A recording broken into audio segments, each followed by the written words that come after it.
तो आज हम पढ़ेंगे एमएससी केमिस्ट्री का टॉपिक है डिग्रेडेशन ऑफ पॉलीमर्स। तो हम पढ़ेंगे डिग्रेडेशन ऑफ पॉलीमर्स, बहुलकों का अपघटन या नाश करना। तो इसके बारे में हम देखते हैं कि इसको हम परिभाषा के रूप में क्या लिख सकते हैं। तो सबसे पहले हम देखेंगे इसका परिभाषा, यानी जो degradation of polymers in is a process in which polymers undergo a chemical, physical और biological change which result in degradation of their properties such stretch, molecular weight and appearance. यानी जो बहुलकों का अपघटन की प्रक्रिया होती है जिसमें बहुलक रासायनिक, भौतिक और जैविक परिवर्तन से गुजरते हैं, जिनकी उनकी विशिष्टता होती है कि वो शक्ति, आणविक भार और रूप रंग में गिरावट आती है। तो इसकी डेफिनेशन देख सकते हैं, सिंपल सी है। फिर इसके महत्व क्या हो सकते हैं, एक तो ये होती है कि help in disposal of plastic waste, जो प्लास्टिक कचरा है उसका निपटान में सहायता करती है। Useful in recycling and environment protection, यानी जो पुनर्चक्रण और पर्यावरण का संरक्षण में उपयोगी होती है। डिग्रेडेशन इन स्टेनियल इन बायोकेमिकल एप्लीकेशन, जैसे कि जैव चिकित्सा अनुप्रयोगों में आवश्यकता, जिसमें सिलाई धागे है, दवा वितरण की प्रणाली, ये सब। Study of degradation help in improving life of polymers, यानी बहुलोकों के जीवन को बढ़ाने में हेतु अध्ययन आवश्यक होता है इसका इसका डिग्रेडेशन ऑफ पॉलीमर्स। फिर हम नेक्स्ट देखें तो इसका जो मैकेनिज्म क्या हो सकता है, डिग्रेडेशन, मैकेनिज्म ऑफ डिग्रेडेशन, अपघटन की क्रियाविधि। जो पॉलीमर्स होते हैं वो हाई मेल्टिंग पॉइंट पे होते हैं। जब उनका हम डिग्रेशन यानी एनर्जी देकर डिग्रेशन करते हैं तो वो रैंडम चेन सिस्टम बनाएंगे, जिससे वो उसके बाद लो मेल्टिंग पॉइंट पे ओलिगोमर बनाएंगे और फिर बनेंगे मोनोमर्स, यानी कार्बन डाइऑक्साइड, जल आदि बनेगा। बहुलक होते हैं जो उच्च आणविक भार के होते हैं, और जब उनका अपघटन होता है ऊर्जा की स्थिति में तो यादृच्छिक श्रृंखला विखंडन करते हैं। उसके बाद वो ओलिगोन यानी कम आणविक भार बनाते हैं, फिर मोनोमर यानी जो प्रोडक्ट का उत्पादन के रूप में हम बनाते हैं। फिर देखें तो इसका टाइप ऑफ डिग्रेशन के क्या क्या प्रकार है वो देखेंगे अभी अपन। डिग्रेशन के प्रकार में हम देखें तो पहला होता है केमिकल डिग्रेशन, यानी रासायनिक द्वारा अपघटन। क्या होता है, it occur due to chemical reaction like oxidation, hydrolysis and acid और बेस रिएक्शन, यानी जो रासायनिक प्रक्रिया है जैसे ऑक्सीकरण, जल अपघटन और अम्ल या सार की क्रिया के कारण होता है, वो केमिकल डिग्रेशन होता है। फिजिकल डिग्रेशन, भौतिक अपघटन क्या होता है, it is occur due to physical factor like heat, light reaction mechanism में स्ट्रेच, यानी जो उष्मा, प्रकाश और विकिरण, यांत्रिक तनाव आदि भौतिक कारकों के कारण होता है, वो फिजिकल डिग्रेशन होता है। बायोलॉजिकल डिग्रेशन, जैविक अपघटन क्या होता है, it occur due to action of microorganism enzyme, जंगी बैक्टीरिया, जैसे सूक्ष्म जीव, एंजाइम, कवक, बैक्टीरिया आदि की क्रिया से होता है, उसे जैव अपघटन यानी बायोलॉजिकल डिग्रेशन कहते हैं। अपघटन को प्रभावित करने वाले क्या कारक होते हैं, फैक्टर इफेक्ट ऑफ डिग्रेशन, एक तो nature of polymer, pressure of oxygen, light यानी यूवी रेडिएशन, टेम्परेचर है, पीएच ऑफ मीडियम है, प्रेजेंस ऑफ कैटेलिस्ट है, मैकेनिज्म स्टेज है, मॉइस्चर है, मिकरज्म है और टाइम है, ये सब इसको इफेक्ट कर सकते हैं। फिर हम देखेंगे इसमें रिएक्शन होती है पॉलीमर्स में, वो क्या क्या है।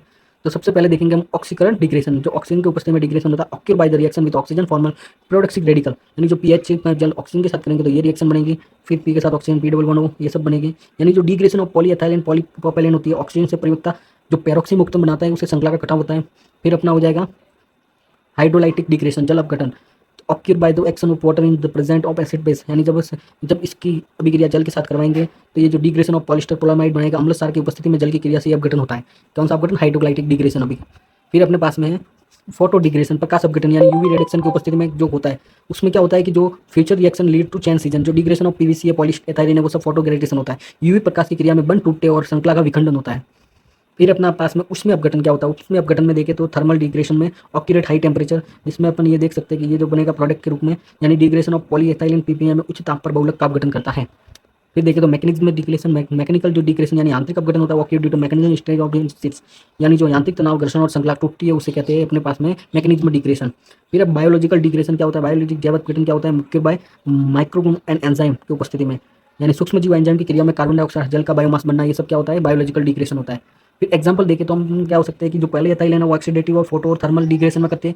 पॉलिस्टर का उपयोग हाइड्रोलाइटिक और बायोलॉजिकल डिग्रेशन में करते हैं। नाइलॉन का हाइड्रोलाइटिक डिग्रेशन में करते हैं। पीवीसी काम करते हैं डिहाइड्रोक्लोराइजेशन ऑफ हीट एंड लाइट में। स्टार्च का इजिली बायो डायरेक्शन में करते हैं। फिर अपने महत्व और लाभ जो होता है अपने पास में, महत्व और लाभ क्या होता है इसका, डिग्रेशन ऑफ पॉलीमर्स का महत्व और लाभ देखेंगे। तो महत्व और लाभ में यानी क्या है, इसका help in waste disposal and pollution control, कचरे के निपटान में सहायता होती है। यूजफुल इन एनवायरमेंट प्रोटेक्शन, यानी जो पर्यावरण संरक्षण में उपयोग होती है। इंपॉर्टेंट इन बायोकेमिकल फील्ड, जैव चिकित्सा में क्षेत्र में महत्वपूर्ण होती है। Help in design biodegradable polymers, जैव अपघटनीय अभिगोडक में सहायता। Extend the life of polymers product, बहुलक उत्पादों का जीवन काल बढ़ाता है। की पॉइंट के रूप में हम देखें तो क्या की पॉइंट इसका रहेगा अपने पास में डिग्रेशन ऑफ पॉलीमर्स में। तो degradation is both the problem यानी loss of property and solution यानी waste disposal depending on application. जो अपघटन कभी एक समस्या यानी विशिष्टताओं की हानि तथा कभी एक समाधान यानी कचरे का निपटान होता है, ये इसके उपयोग पर निर्भर करता है कि हम उसका उपयोग क्या क्या करते हैं, उसके ऊपर निर्भर करता है। कंट्रोल कैसे कर सकते हैं, कंट्रोल डिग्रेशन, अपघटन को नियंत्रण करने का उपाय। एक तो हम यूज ऑफ स्टेबलाइजर और एंटीऑक्सीडेंट का उपयोग करेंगे, या फिर यूज हम करेंगे यूवी एब्सॉर्प्शन, या फिर प्रॉपर प्रोसेसिंग एंड स्टोरेज करेंगे। ब्लेंडिंग विद अदर पॉलीमर का करेंगे। यूज ऑफ प्रोटेक्टिव क्रिएटिंग का उपयोग करेंगे। फिर ये अपना हो जाएगा, यानी ये सब हो गया रिएक्शन क्या क्या हम इसका कर सकते हैं। ऐसे ही हम देखें जो डिग्रेडेशन ऑफ पॉलीमर्स, अपना टॉपिक पूरा हो चुका है। अच्छा लगा तो लाइक सब्सक्राइब कीजिए।